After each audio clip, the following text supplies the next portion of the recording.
So the next thing we're going to do is calculate the pH change in a buffer solution.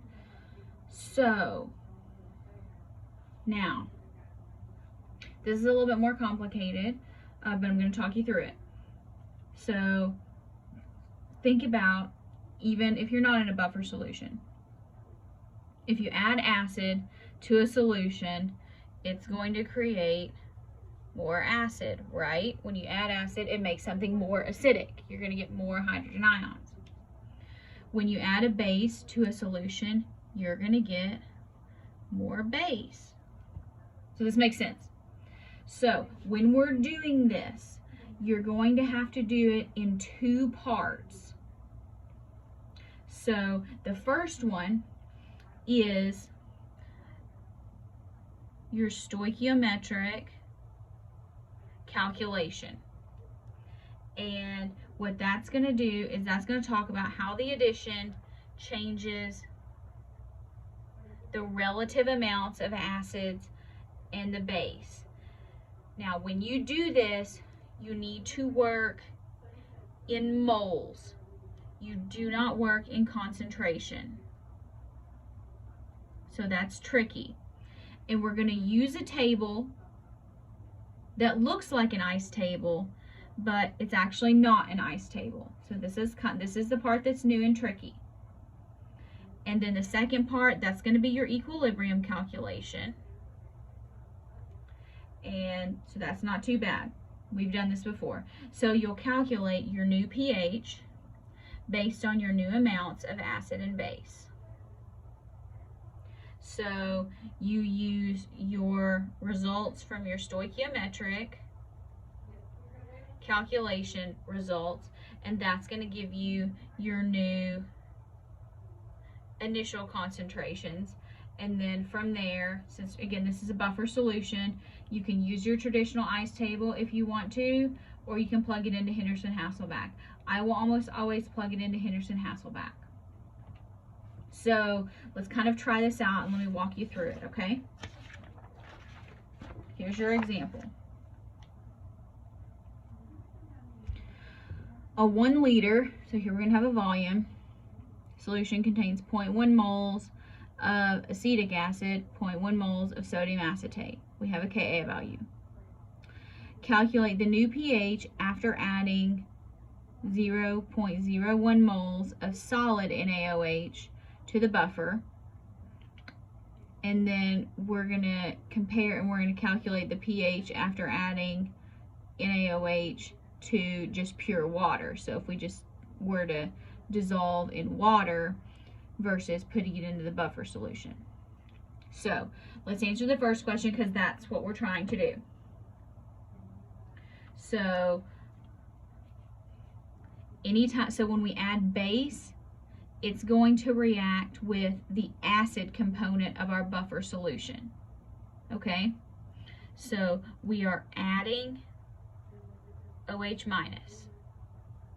So that's going to react with the acid, C2H3O2, and that's going to make, or go in equilibrium. It's not going to be in equilibrium, it's just going to react completely. That's going to make water, because you see that? So single replacement here, plus C2H3O2 minus. Okay, so initially in our solution, so here instead of writing an ice table, we like to write before the change, whether we're adding or subtracting, and then the after. So instead of doing like an ice, that kind of helps a little bit. So before we add anything, we don't really have any hydroxide in the solution, right? We have 0.1 moles of acetic acid, and we also have 0.1 moles of acetate. So now what we're going to do is we're going to add OH, and here we're going to add 0.01 0.01. Now, what ends up happening here is the buffer solution is going to absorb this. So after we add it and give it a little time, it's going to go back to 0, because that's the point of the buffer. The buffer is going to eat it. So that means in order to consume this much, you're going to have to use this many moles of acid. And when you use 0.01 moles of acid, that creates more base. Okay, I know it's a little weird, we're working in moles, but so this gets eaten up, so this gets to be 0.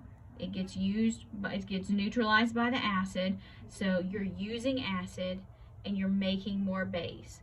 So this becomes 0.09 moles, and this becomes 0.11 moles. Now that we have that, now that we've done our stoichiometric calculation, we can make, I don't want to do an ice table. I'm going to use Henderson-Hasselbalch. pH, pKa plus log base over acid. If you remember that, you don't have to write it down again. But pH equals, so pKa, I'm not going to write that, negative log of 1.8 times 10 to the negative 5. I think it's 4.74. Yes, it is. I'm not that good at logarithms. I just remember doing this. Plus the log of, now here, these are our new concentrations. Now this makes it easy because this tells us it's a 1 liter. So instead of moles, we can just write molarity. Now if this said 500 milliliters, you got to recalculate. So plus the log of the base, so that's going to be 0.11 over 0.09. So plus the log 0.11 divided by 0.09. So 4.83.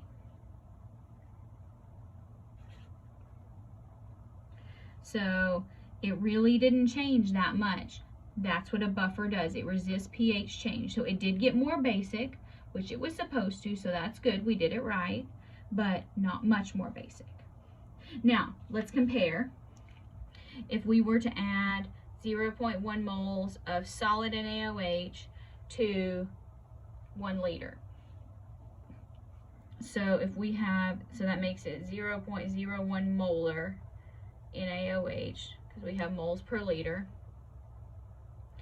So our concentration of our OH equals, this is a strong base, equals the same. So now what I'm going to do is I'm going to calculate POH and use a subtraction method. If you would like to use KW, go ahead.